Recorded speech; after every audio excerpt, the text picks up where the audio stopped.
Right, so here we're going to look at how to expand single brackets, and what that is turning something that looks like this, for example, into something that doesn't have the brackets. Now, what we're going to need to do is multiply everything that's inside the bracket by the number or the thing that's outside the bracket. And one way that you can keep track of what you're multiplying is to draw lines like this to remind you that you've got to multiply the 2 by the x and multiply the 2 by the 4 in this example. So if we do that, if we do the 2 times the x, 2 lots of x is 2x, and if we do 2 times the 4, we get 8. Now that was a plus 4 that we were multiplying by, so that's positive 8, so it's going to be plus 8 in the middle there, so it's 2x plus 8. If we do another example that's got a bit more on the outside, if we have 3a on the outside and then 4 plus a on the inside, again we just multiply whatever's outside the bracket by the number that's inside. So 3a times 4 is going to give us 12a, and 3a times a is going to give us 3a squared. And again, because that's a plus before, it's a plus afterwards, so it's 12a plus 3a squared. And then one more example, let's make it one more step more complicated. Let's have 3a outside, but this time we're going to have 2a minus 3b plus 4 inside the bracket.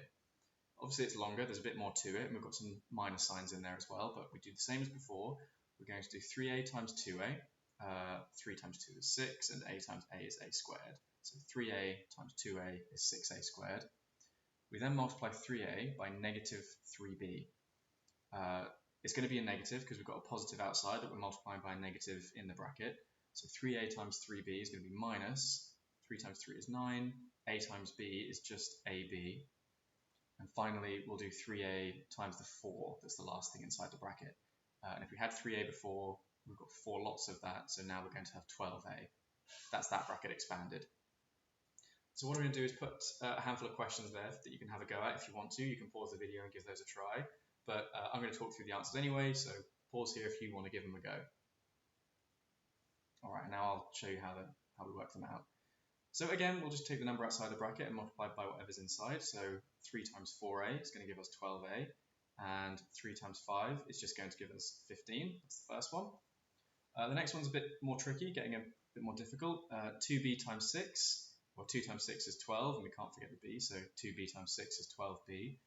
And then multiplying that by minus 7b is going to end up with a minus.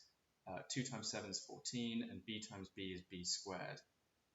And finally, the most complicated one, 6x times 2y is going to be 12 from the 6 times 2, 12xy from the x and the y. Next comes the 6x times the 3x, so we're going to plus on. 3 times 6 is 18, x times x is x squared. And finally, 6x times negative 1 is minus 6x. So that's it. That's expanding single brackets. You just multiply the number outside the bracket by every single thing inside the bracket. And do make sure that you just keep an eye on whether you should have a minus or a plus between any two terms. But that's it. Hope that helps.